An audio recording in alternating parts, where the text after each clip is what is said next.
Hi, good evening. Hope my screen is visible and I'm audible. Clear ആണല്ലോ അല്ലേ? Just ഒന്ന് chat box ൽ പറയാം.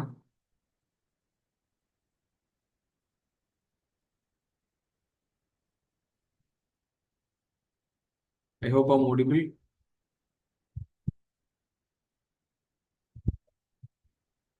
കേൾക്കാൻ പറ്റുന്നുണ്ടോ? Please do use your mic or chat box.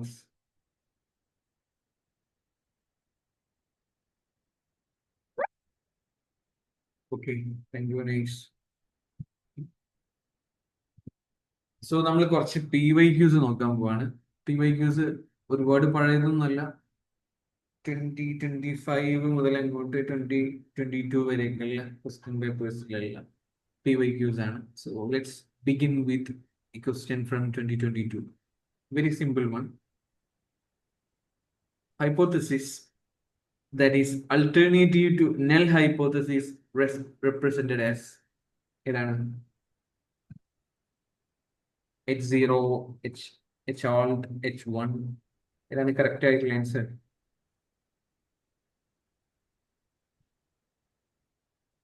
Answer പെട്ടെന്ന് വരണം കേട്ടോ.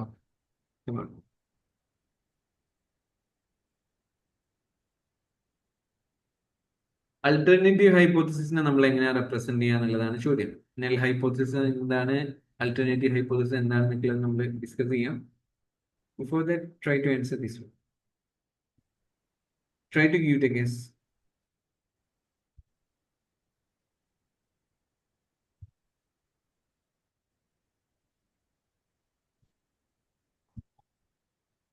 No one is there to give it a try. Main exam ഒന്നുമല്ലല്ലോ, ജസ്റ്റ് ഒന്ന് ആൻസർ ട്രൈ ചെയ്ത് നോക്കിയും അറിയാത്തതാണെങ്കിൽ ട്രൈ, അറിയുന്നതാണെങ്കിൽ കറക്റ്റ് ആയിട്ട് ഉത്തരം വന്നോളെ.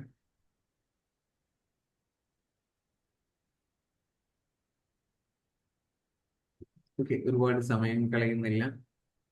Moving to the answer. H1 എന്നാണ് നമ്മൾ അൾട്ടർനേറ്റീവ് ഹൈപ്പോത്തസിസിനെ റെപ്രസെന്റ് ചെയ്യാറുള്ളത്. H1 അല്ലെങ്കിൽ HA അങ്ങനെയും പറയാറുണ്ട്. ബിഫോർ ദാറ്റ് എന്താണ് നെൽ ഹൈപ്പോത്തസിസ്, എന്താണ് അൾട്ടർനേറ്റീവ് ഹൈപ്പോത്തസിസ് എന്ന് നമ്മൾ അറിഞ്ഞിരിക്കണം. ഹൈപ്പോത്തസിസ് ടെസ്റ്റിംഗിലെ നമ്മളൊരു റിസർച്ച് കണ്ടക്ട് ചെയ്യുന്നത് തന്നെ നമ്മളുടെ ഹൈപ്പോത്തസിസ് ടെസ്റ്റ് ചെയ്യാൻ വേണ്ടിയിട്ടാണ്. അല്ലെങ്കിൽ നമ്മൾ ഹൈപ്പോത്തസിസ് ടെസ്റ്റ് ചെയ്യുക എന്നുള്ളതാണ് ഫൈനലി ഒരു റിസർച്ചിൽ സംഭവിക്കുന്ന കാര്യം. Either we reject or fail to reject. Null hypothesis നമ്മൾ ചിലപ്പോൾ റിജക്ട് ചെയ്യും, അല്ലെങ്കിൽ we may fail to reject the null hypothesis. അപ്പൊ എന്താണ് നെൽ ഹൈപ്പോത്തസിസ്? നെൽ ഹൈപ്പോത്തസിസ് എന്താണെന്ന് വെച്ച് കഴിഞ്ഞാല് there is no effect or no difference എന്ന് പറയുന്ന രീതിയിലുള്ള സ്റ്റേറ്റ്മെന്റ്, അതിനെയാണ് നമ്മൾ നെൽ ഹൈപ്പോത്തസിസ് എന്ന് പറയാം.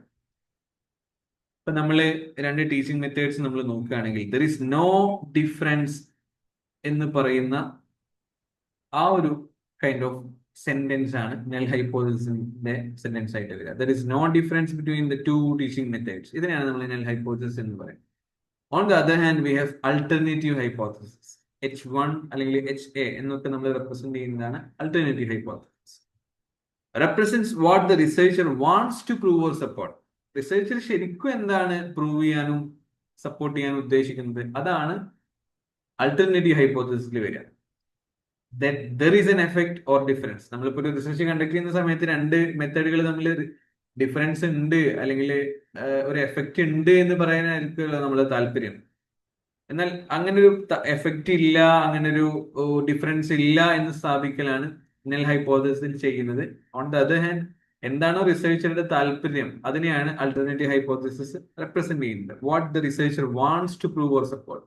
There is a significant difference between the two teaching methods എന്ന് പറയുന്നത് ദാറ്റ്സ് എ അൾട്ടർനേറ്റീവ് ഹൈപ്പോത്തസിസ്. അപ്പൊ അൾട്ടർനേറ്റീവ് ഹൈപ്പോത്തസിസിനെ റെപ്രസെന്റ് ചെയ്യുന്നത് H1 അതല്ലെങ്കിൽ HO, ഈ രണ്ട് രീതിയിലും റെപ്രസെന്റ് ചെയ്യാറുണ്ട്. ആൻഡ് 2023 ഫെബ്രുവരി ഷിഫ്റ്റിൽ വന്ന ഒരു എക്സാം ആണ്, ഒരു ക്വസ്റ്റ്യൻ ആണ് this one. Try to answer this one. Answer വരട്ടെ, ആൻസർ വന്നാലേ നമുക്ക് ഷെയർ ഉണ്ടാവുള്ളൂ. If we accept a hypothesis which when it should be rejected, we say type 1 error has been made.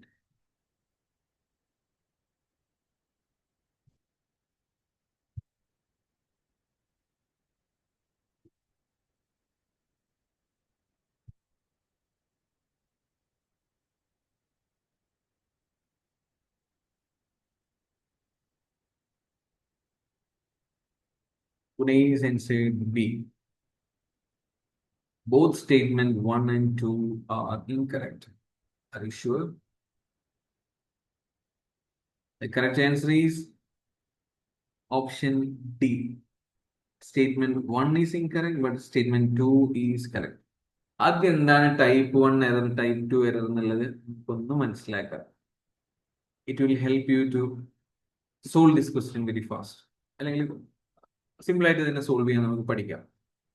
അപ്പൊ ടൈപ്പ് 1 ടൈപ്പ് 2 എറർ എന്താന്നുള്ളതാണ് നമ്മൾ ആദ്യം explain ചെയ്യുന്നത്. ഒരു hypothesis ടെസ്റ്റിംഗിൽ റിസർച്ച് സ്റ്റാർട്ട് വിത്ത് നെൽ ഹൈപ്പോത്തസിസ്. നമ്മൾ ഒരു as an experimenter or as a researcher നമ്മൾ ആദ്യം വർക്ക് ചെയ്യുന്നത് നെൽ ഹൈപ്പോത്തസിസ് അതിലാണ്, H0ലാണ്. A statement assumed to be true until evidence suggests otherwise. നമ്മൾ വർക്ക് ചെയ്യുന്നത് എസ് എ റിസർച്ചർ നമ്മൾ സ്റ്റാർട്ട് ചെയ്യുന്നത് നെൽ ഹൈപ്പോത്തസിസിലാണ്. നെൽ ഹൈപ്പോത്തസിസ് എന്ന് പറയുമ്പോൾ ആ ഒരു സ്റ്റേറ്റ്മെന്റ് എന്താണ് അതിന്റെ പ്രത്യേകത? assumed to be true until evidence suggests otherwise. നമ്മളുടെ റിസർച്ച് കണ്ടക്ട് ചെയ്ത് നമ്മളുടെ എവിഡൻസ് നമ്മൾ നേരത്തെ പറഞ്ഞ സ്റ്റേറ്റ്മെന്റിന് എഗെയിൻസ്റ്റ് ആണ് എന്ന് പറയാത്ത കാലത്തോളം നെൽ ഹൈപ്പോത്തസിസ് ആണ് കറക്റ്റ് ആയിട്ടുണ്ടാവുക. A statement assumed to be true until evidence suggests otherwise. Errors can occur when the conclusion from the sample data does not match the actual reality. Error വരാം. അതിൽ വരുന്ന രണ്ട് ടൈപ്പ് ഓഫ് എറർ ആണ് type 1 error, type 2 error. Simple ആയിട്ട് മനസ്സിലായിക്കോളൂ. Type 1 error സംഭവിക്കുന്നത് when a true null hypothesis is rejected. നെൽ hypothesis എന്താ നമ്മൾ നേരത്തെ പറഞ്ഞു. നെൽ ഹൈപ്പോത്തസിസ് എന്ന് പറയുമ്പോൾ ഒരു ബന്ധം ഇല്ല അല്ലെങ്കിൽ പ്രത്യേകിച്ച് ഒരു എഫക്റ്റും ഇല്ല എന്ന് നമ്മൾ ആദ്യം സ്റ്റേറ്റ് ചെയ്യുന്നതാണ്. ശരിക്കും ആസ് എ റിസർച്ചർ നമ്മൾക്ക് അങ്ങനെ ഒരു ബന്ധം ഉണ്ട് എന്ന് സ്ഥാപിക്കലായിരിക്കും നമ്മളുടെ താല്പര്യം. ആ ഒരു ബന്ധം ഉണ്ട് എന്ന് പറച്ചിലാണ് നമ്മൾ ആൾട്ടർനേറ്റീവ് ഹൈപ്പോത്തസിസിൽ ചെയ്യുന്നത്.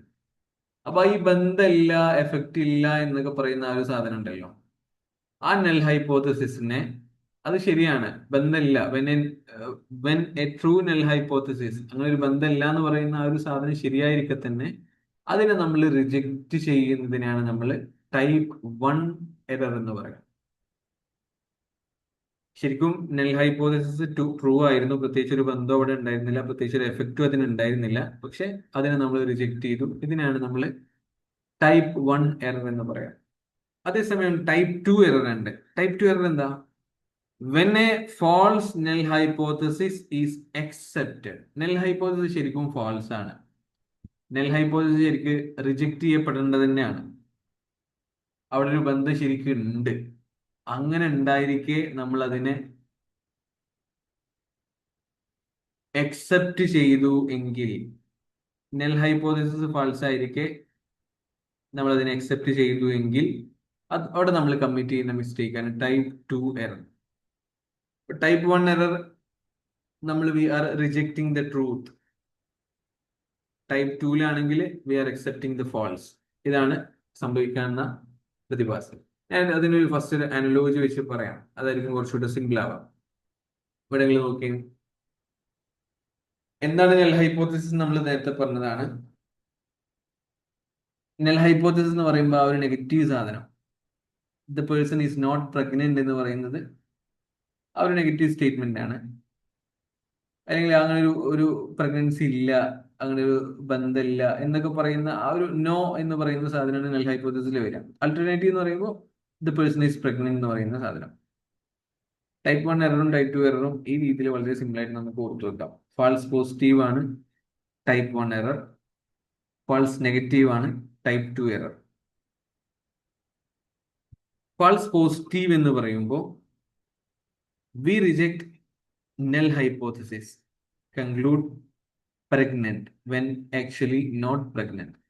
ശരിക്കും ഇവിടുത്തെ ഒന്നാമത്തെ കേസിൽ നിങ്ങൾ ആ ഒരു ചെങ്ങായി അത്യാവശ്യം വലിയ വയറൊക്കെ ആയിട്ട് ഡോക്ടറെ അടുത്തേക്ക് പോവാണ്.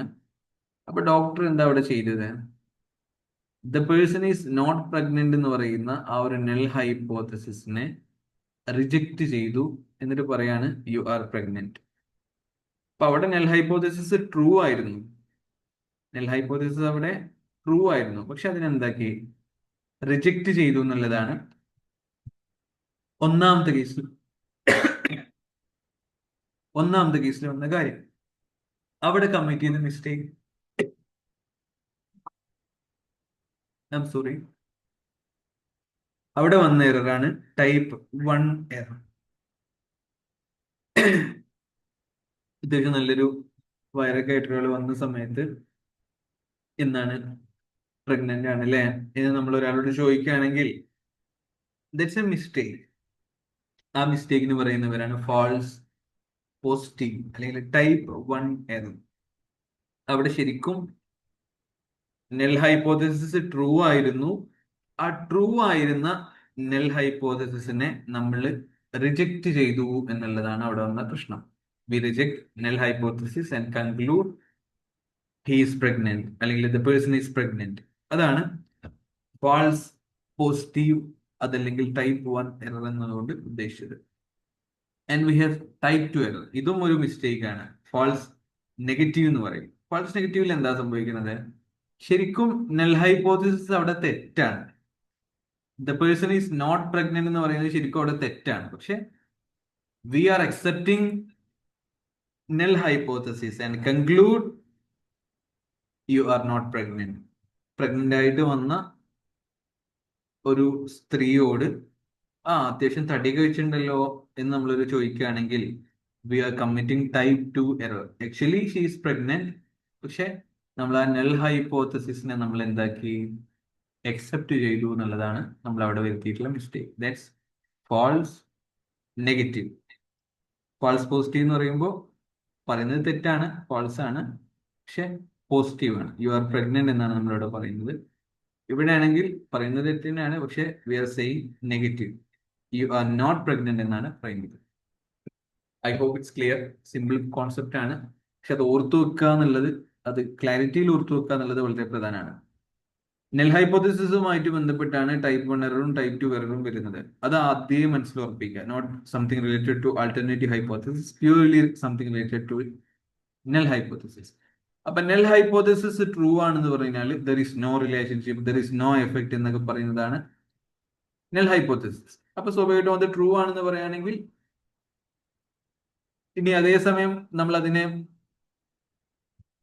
നെൽ ഹൈപ്പോത്തസിസ് ട്രൂ ആയിരിക്കെ നമ്മൾ അതിനെ റിജക്റ്റ് ചെയ്യുകയാണെങ്കിൽ, റിജക്ട് നെൽ ഹൈപ്പോത്തസിസ്, സോറി, നെൽ ഹൈപ്പോത്തസിസ് ട്രൂ ആണ്, അതേസമയം നമ്മൾ ആ ഒരു നെൽ ഹൈപ്പോത്തസിനെ റിജക്ട് ചെയ്യുകയാണെങ്കിൽ അവിടെ നമ്മൾ കമ്മിറ്റ് ചെയ്യുന്നതാണ് ടൈപ്പ് 1 എറർ, ഫാൾസ് പോസിറ്റീവ്.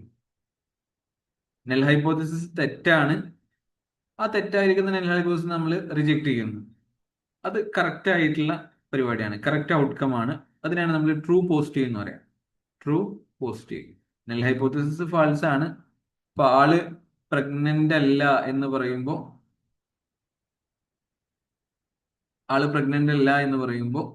അവിടെ നെൽ ഹൈപ്പോത്തസിസ് എന്താണ്? ട്രൂ ആണ്. ആ ട്രൂ ആയിരിക്കുന്ന സാധനത്തെ നമ്മൾ എന്താക്കി? We are rejecting. എന്നിട്ട് നമ്മൾ പറയാണ് യു ആർ പ്രഗ്നന്റ്. അപ്പോൾ അവിടെ നമ്മൾ കമ്മിറ്റ് ചെയ്ത മിസ്റ്റേക്ക് ആണ് ടൈപ്പ് 1 എറർ. അതേസമയം ആള് പ്രഗ്നന്റ് അല്ല എന്നുള്ളത് വളരെ ശരിയായിട്ടുള്ള കേസാണ്. എന്നിട്ട് നമ്മൾ മൂപ്പരോട് പറയാണ് fail to reject null hypothesis. അതോടെ നമ്മൾ പറയാണ് നിങ്ങൾ പ്രഗ്നന്റ് ഒന്നും അല്ല എന്ന് തന്നെ വളരെ ക്ലിയർ ആയിട്ട് പറയുകയാണെങ്കിൽ അത് ട്രൂ നെഗറ്റീവ് ആണ്. ഹൈപ്പോത്തസിസ് ട്രൂ ആണ്, ആള് പ്രഗ്നന്റ് അല്ല, and fail to reject the null hypothesis. നിങ്ങൾ പ്രഗ്നന്റ് അല്ല എന്ന് ആളോട് പറയുകയാണെങ്കിൽ അത് കറക്റ്റ് ആയിട്ടുള്ള ഔട്ട്കം ആണ്. അതേസമയം പ്രഗ്നന്റ് ആയിട്ട് വന്ന ഒരാള് അവിടെ ആ ഹൈപ്പോത്തസിസ് ശരിക്കും നെൽ ഹൈപ്പോത്തസിസ് ശരിക്കും ഫാൾസ് ആണ്, നമ്മൾ അവരോട് പറയാണ് യു ആർ നോട്ട് പ്രഗ്നന്റ് എന്ന് പറയുമ്പോൾ അവിടെ ടൈപ്പ് 2 എറർ ആണ് നമ്മൾ കമ്മിറ്റ് ചെയ്യുന്നത്. That's false negative. ഇതാണ് സിംപ്ലി നമ്മളുടെ നെൽ ഹൈപ്പോത്തസിസിൽ വരുന്ന രണ്ട് type of error. Null hypothesis true ആയിരിക്കെ നമ്മൾ അതിനെ റിജക്ട് ചെയ്യുന്നുണ്ടെങ്കിൽ അവിടെ നമ്മൾ വരുത്തുന്ന മിസ്റ്റേക്ക് ആണ്, എററാണ്, type 1 error. Null hypothesis false ആണ്, അവിടെ നമ്മൾ അതിനെ അക്സെപ്റ്റ് ചെയ്യുന്നുണ്ടെങ്കിൽ അവിടെ നമ്മൾ വരുത്തുന്നതാണ് ടൈപ്പ് 2 എറർ. ടൈപ്പ് 1 എററിന് നമ്മൾ പറയുന്ന പേരാണ് ഫാൾസ് പോസിറ്റീവ്. ടൈപ്പ് 2 നമ്മൾ പറയുന്ന പേരാണ് false negative. Hope it's clear. ചില്ലറ കോംപ്ലിക്കേഷൻ ചിലപ്പോൾ ഫീൽ ചെയ്യും, ബട്ട് ഒന്നുകൂടെ നോക്കിക്കഴിഞ്ഞാൽ വളരെ സിമ്പിൾ ആയിട്ട് മനസ്സിലാക്കാൻ പറ്റും. Type 1, type 2 error. Everything is related with null hypothesis. നൽ ഹൈപ്പോത്തസിസ് ട്രൂ ആണ്, അതിന് നമ്മൾ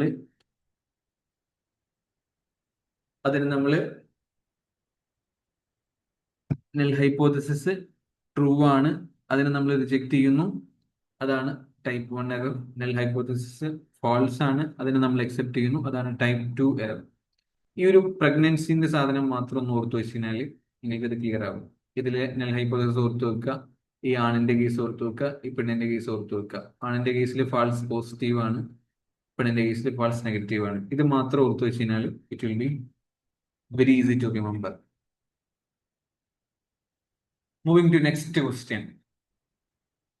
നമ്മൾ നേരത്തെ ആക്ഷൻ റിസർച്ചുമായിട്ട് ബന്ധപ്പെട്ട ഒരു ക്വസ്റ്റ്യൻ പറഞ്ഞിരുന്നു. 2025 June shift, the very last exam, ഇപ്പൊ കഴിഞ്ഞ ഏറ്റവും റീസെന്റ് എക്സാമിനുള്ള ക്വസ്റ്റ്യൻ ആണ്. Which of the following are the characteristics of action research? Action റിസർച്ചിന്റെ ക്യാരക്ടറിസ്റ്റിക്സ് ഏതൊക്കെയാണെന്നാണ് ചോദ്യം.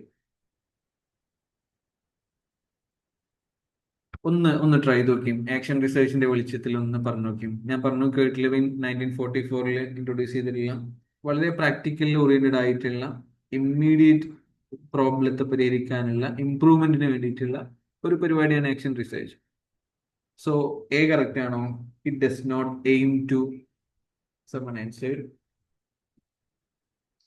Person answered 4. Let's see. A, B, and D. Which of the A, B? It does not aim to develop theory. That's true. It is not conducted to generalize the findings. That's also true. It is conducted to find a solution for a local level problem. That's also true. So, അങ്ങനെ വരുമ്പോൾ നമുക്ക് അത് തന്നെയാണ് correct ആയിട്ടുള്ള answer. Control on variable is required in it. That's not at all true. Control variables control ചെയ്യാന്നുള്ളത് അതിൽ വരുന്നേ ഇല്ല. അത് നമ്മളുടെ എക്സ്പെരിമെന്റൽ റിസർച്ചിലേക്ക് വരുന്ന പരിപാടിയാണ്. Sample is selected randomly select ചെയ്യുന്നല്ല. We have a purpose. നമ്മൾ പർപ്പസ്ഫുള്ളി സെലക്ട് ചെയ്യുന്നതാണ് നമ്മളുടെ സാമ്പിൾ. ഒരു ക്ലാസ് റൂമിൽ ഒരു പ്രശ്നമാണ് പരിഹരിക്കേണ്ടതെങ്കിൽ അവിടുത്തെ കുട്ടികളാണ് നമ്മളുടെ സാമ്പിൾ. സോ അത് ശരിയായിട്ടുള്ള സ്റ്റേറ്റ്മെന്റ് ഇല്ല. So A, B and D ഒന്നുമില്ല. എ, ബി ആൻഡ് ഡി ആണ് കറക്റ്റ് ആയിട്ടുള്ള ആൻസർ. ഇതിന്റെ ഒരു പരിപാടി നമ്മൾ പറഞ്ഞിരുന്നു, think, act, observe, reflect, improve. ഇതാണ് ഇതിന്റെ പരിപാടി. കുട്ട്ലെവിനാണ് ഇൻട്രൊഡ്യൂസ് ചെയ്തിട്ടുള്ളത്. പ്രാക്ടിക്കൽ പ്രോബ്ലം സോൾവിംഗ് അപ്രോച്ച് ആണ് എന്ന് നമ്മൾ പറഞ്ഞു. എന്തിനു വേണ്ടിയിട്ടാ? Improve the local situations through the actions and reflections. അപ്പൊ വളരെ പ്രാക്ടിക്കൽ ആയിട്ടുള്ള പ്രോബ്ലം സോൾവിംഗ് അപ്രോച്ച് ആണ് ആക്ഷൻ റിസർച്ച്. നമ്മളുടെ ലോക്കൽ സിറ്റുവേഷൻസ് ഇംപ്രൂവ് ചെയ്യുക എന്നുള്ള ഒരു പേർപ്പസിന് വേണ്ടിയിട്ടാണ് നമ്മൾ ചെയ്യുന്നത്. അവിടെ നമ്മൾ ആക്ട് ചെയ്യുന്നു, റിഫ്ലക്ട് ചെയ്യുന്നു, വീണ്ടും ഒബ്സർവ് ചെയ്യുന്നു, ഇംപ്രൂവ് ചെയ്യുന്നു. ഈ രീതിയിലാണ് അതിന്റെ പരിപാടി പോകുന്നത്. ലോക്കൽ പ്രോബ്ലംസ് സോൾവ് ചെയ്യുക, പാർട്ടിസിപ്പേറ്ററി ആണ്, സൈക്ലിക്കലാണ്, വീണ്ടും വീണ്ടും നമ്മൾ റിപ്പീറ്റ് ചെയ്ത് വരും. പ്രത്യേകിച്ച് വേരിയബിൾസ് കൺട്രോൾ ചെയ്യുന്ന പരിപാടി ഇല്ല. ഫൈൻഡിങ്സ് ഒന്നും ജനറലൈസ് ചെയ്യാനും പറ്റില്ല, കാരണം this is very local. I mean വളരെ പെർട്ടിക്കുലർ ആയിട്ടുള്ള സിറ്റുവേഷൻസിൽ മാത്രം വരുന്ന കാര്യങ്ങളാണ്. കുട്ടികളുടെ അറ്റൻഷൻ കിട്ടാൻ വേണ്ടിയിട്ട് ഒരു ടീച്ചർ പുതിയ മെത്തേഡുകൾ ട്രൈ ചെയ്യുന്നു, അത് ഒബ്സർവ് ചെയ്യുന്നു, അതിന്റെ റിസൾട്ടുകൾ നോക്കുന്നു, അവരുടെ അപ്രോച്ച് വീണ്ടും വീണ്ടും റിഫൈൻ ചെയ്യുന്നു, പുതുക്കി പണിയുന്നു. ആക്ഷൻ റിസർച്ച് ആണ്, no doubt. And moving to next question. Simple one. Try to answer fast. പെട്ടെന്ന് ആൻസർ വരട്ടെ. എക്സ്പെരിമെന്റൽ റിസർച്ച് ഉണ്ട്, എത്നോഗ്രാഫിക് റിസർച്ച് ഉണ്ട്, സർവേ ഉണ്ട്, കേസ് സ്റ്റഡി ഉണ്ട്. And we have to match them. ഞാൻ നേരത്തെ പറഞ്ഞിരുന്നു എന്താ കേസ് സ്റ്റഡി എന്നൊക്കെ. ഞാൻ പറഞ്ഞിരുന്നു in depth study of A single unit, അല്ലേ? അതല്ലേ കേസ് സ്റ്റഡി. ഒപ്പീനിയൻസ് അറിയല് നമ്മൾ എങ്ങനെയാ? Of people toward social media. Okay, someone answered. Just answer 2. Let's see. A is equal to 3.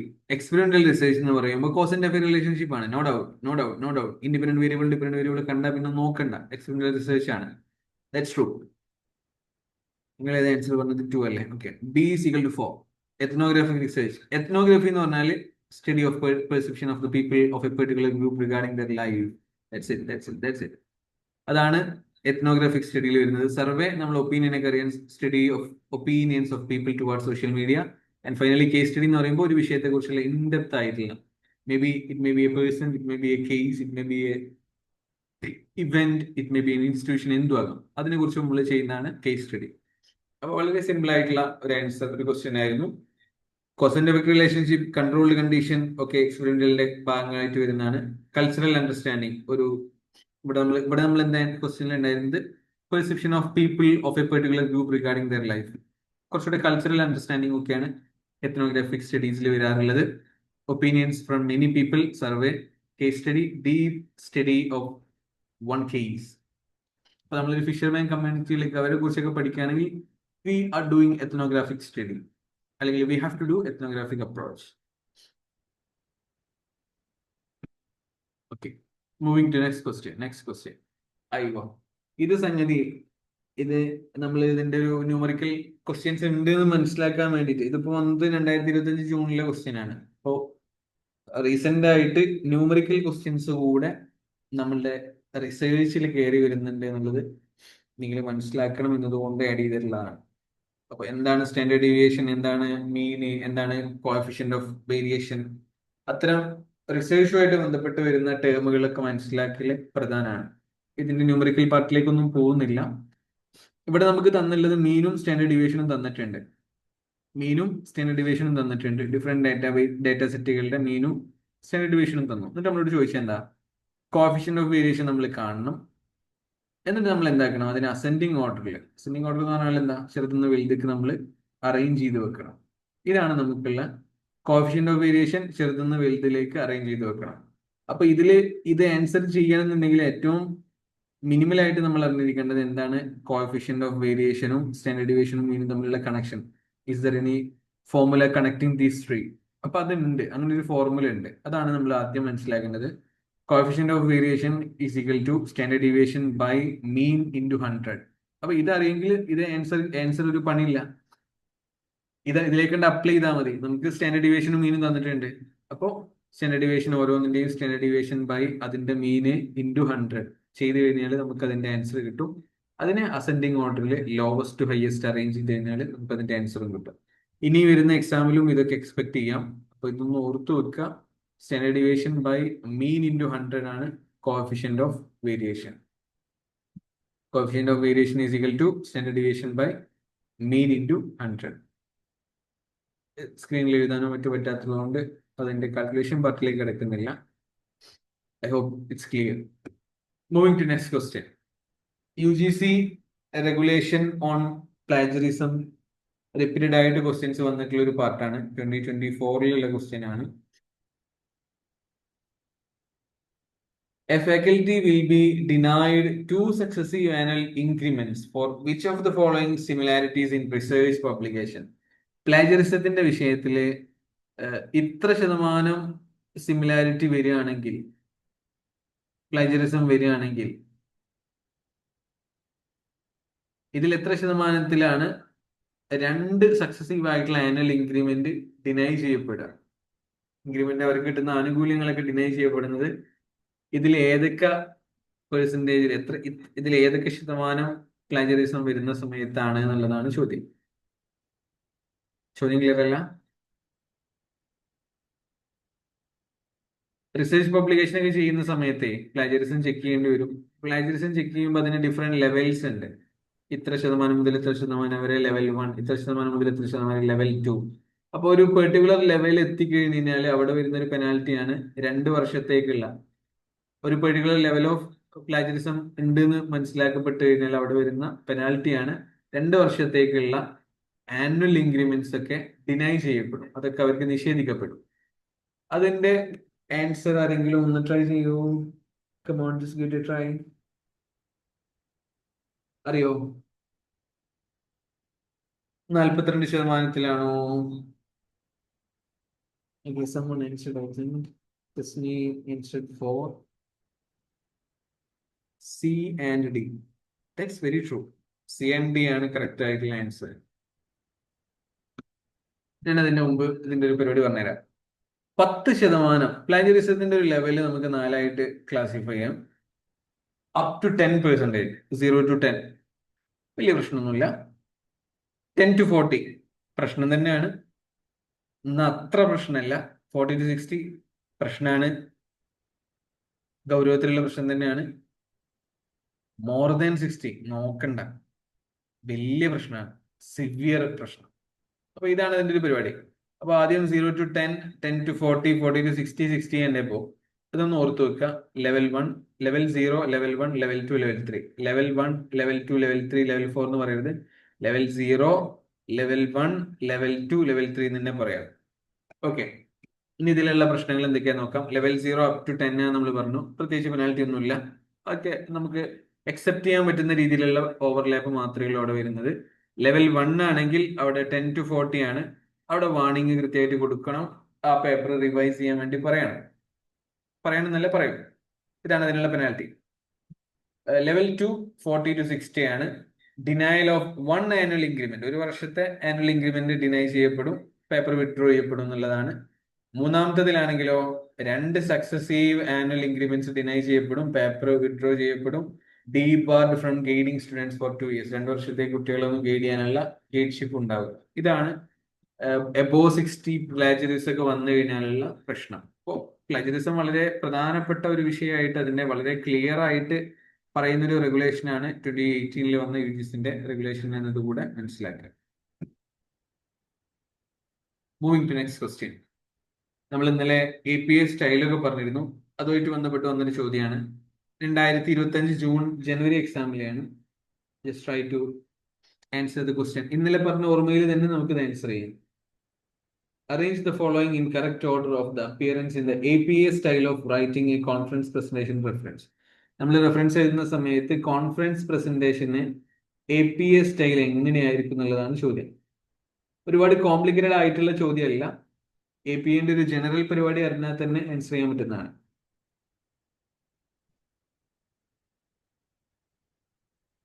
Tesni answered C. Sorry, 3. CBAD. That's very true. That's very true. That's very true. CBAD ആണ് correct ആയിട്ടുള്ള answer. നമുക്ക് APA style നമുക്ക് അറിയാം. ഇതിലിപ്പോ C ഏതാ? Last name of the author. Specifically പറഞ്ഞ കാര്യമാണ്, last name of the author ആണ് ആദ്യം വരിക. പിന്നെ B, ഇയർ ഓഫ് പ്രസന്റേഷൻ ആയിരിക്കും obviously. CBA, name of the conference, location of the conference, ആ രീതിയിലാണ് വരുന്നുണ്ടാവുക. ഞാനിത് APA 7th എഡിഷന് നേരെ സ്ക്രീൻഷോട്ട് എടുത്തതിൽ കൊടുത്തതാണ് അതിന്റെ കറക്റ്റ് ആയിട്ടുള്ള ഫോർമാറ്റ്. ലാസ്റ്റ് നെയിം, പിന്നെ first name, middle name, year, month, date, conference name, പിന്നെ എവിടെയാണോ പരിപാടി നടന്നിട്ടുള്ളത് അതിന്റെ URL. ഇങ്ങനെയാണ് കറക്റ്റ് ഒരു കോൺഫറൻസ് സെഷൻ നമ്മൾ APA സ്റ്റൈലിൽ എഴുതേണ്ടത്. APA 7th എഡിഷന്റെ PDF ഒക്കെ നമുക്ക് അവൈലബിൾ ആകും. ജസ്റ്റ് ഒന്ന് വേണമെങ്കിൽ അതിലേക്ക് ഒക്കെ കണ്ണോടിച്ച് നോക്കുന്നത് ഹെൽപ്ഫുൾ ആയിരിക്കും.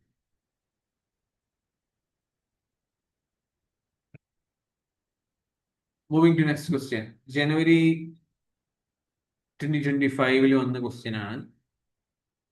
Identify the scales of measurement that has an absolute 0 point. Levels of measurement അല്ലെങ്കിൽ സ്കെയിൽസ് ഓഫ് മെഷർമെന്റ് എന്നൊക്കെ പേരിൽ നമുക്ക് അറിയുന്ന ഒരു സാധനമാണ്. Nominal, interval, ratio, ordinal.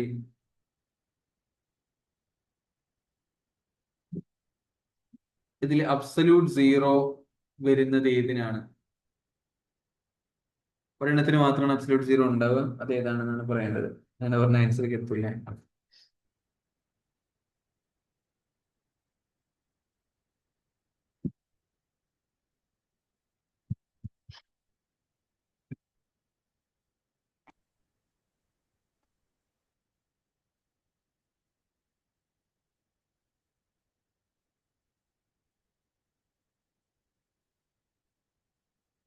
Absolute 0 ആരെങ്കിലും ആൻസർ ചെയ്തോ?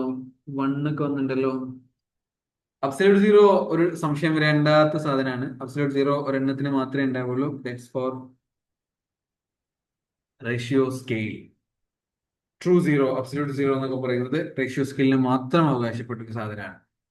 റിസർച്ചിലും സ്റ്റാറ്റിസ്റ്റിക്സിലും സ്കെയിൽസ് ഓഫ് മെഷർമെന്റ് എന്നുള്ളത് ഒന്ന് മനസ്സിലാക്കി വെക്കുക. ഇതെന്താണെന്ന് ചോദിച്ചു കഴിഞ്ഞാൽ how data R classified, ranked and measured. ഇതിനെയാണ് നമ്മൾ സ്കെയിൽസ് ഓഫ് മെഷർമെന്റ് കൊണ്ട് ഉദ്ദേശിക്കുന്നത്. 4 ലെവലാണ് അതിന് വരുന്നത്. Adding more precision than the previous one.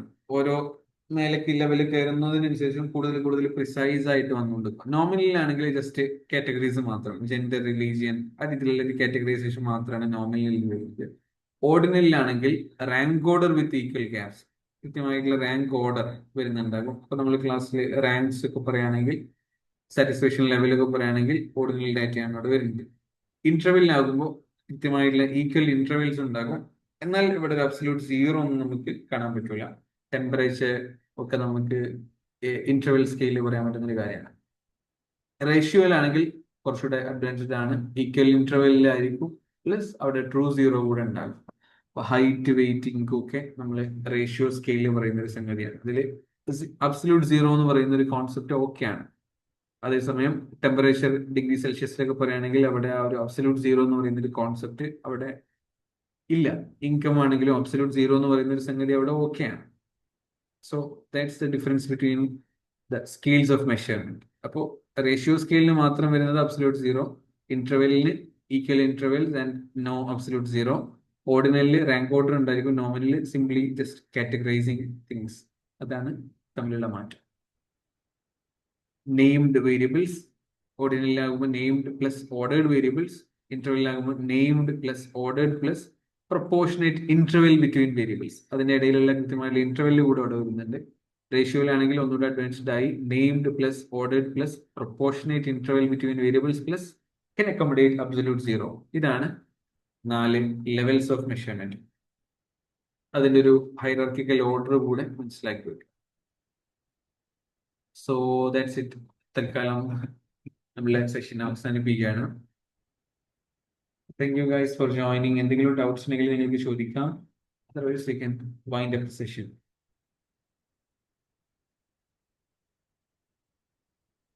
Hope it was useful, helpful ആയിരുന്നു എന്നൊക്കെ വിശ്വസിക്കുന്നു.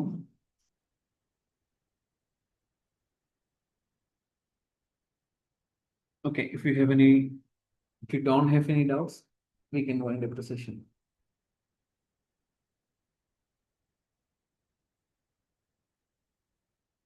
പഠനം ഉഷാറായിട്ട് പോകുന്നില്ലേ? സമയം ഒരുപാട് വൈകിട്ടുണ്ട്. പേപ്പർ 1ന്റെ കൂടെ പേപ്പർ 2 വൃത്തിയിൽ കൊണ്ടുപോകാൻ ശ്രമിക്കുക. രണ്ടും ഈക്വലി ഇമ്പോർട്ടൻ്റ് ആണ്. ഈക്വലി ഇമ്പോർട്ടൻ്റ് എന്ന് പറഞ്ഞാൽ അത് പൊളിറ്റിക്കലി ഇൻകറക്റ്റ് ആയി പോകും. കുറച്ചുകൂടി ഇമ്പോർട്ടൻ്റ് ആയിട്ടുള്ളത് പേപ്പർ 2 തന്നെയാണ്. കാരണം അതിൽ നിന്നാണ് കുറേ മാർക്ക് കിട്ടാനുള്ളത്. പക്ഷെ അത് നമുക്ക് കുറച്ചുകൂടെ പരിചയമുള്ള ഭാഗമായതുകൊണ്ട് അതിൻ്റെ ഒരു അഡ്വാൻറ്റേജ് ഉണ്ടാകും. അതുകൊണ്ടാണ് നമ്മൾ അത് അത്ര ചില സമയത്തൊന്നും സ്ട്രെസ് കൊടുക്കാറ്. ഇനി അങ്ങനെ ഒരു കോൺഫിഡൻസ് ഇല്ലെങ്കിൽ better to focus on paper 2. അതിലും നന്നായിട്ട് നോക്കുന്നത് നല്ലതാണ്. കാരണം അതിൽ നിന്ന് കുറച്ചധികം മാർക്ക് ഇതിന്റെ ഇരട്ടി മാർക്ക് അതിൽ നിന്നാണ് നമുക്ക് കിട്ടുന്നത്. So guys, see you all tomorrow. Hopefully നാളെ മാത്സ് ആയിട്ട് കാണാം. Maths and D I. Maths and D ഐന്റെ ഒരു ചെറിയ limitation, I'm not having the touch screen. ഇപ്പോൾ എഴുതി കാണിക്കാന്നുള്ളതിന്റെ ഒരു ലിമിറ്റേഷൻ വരുന്നുണ്ട്. But I will try to manage it. See you all. Thank you.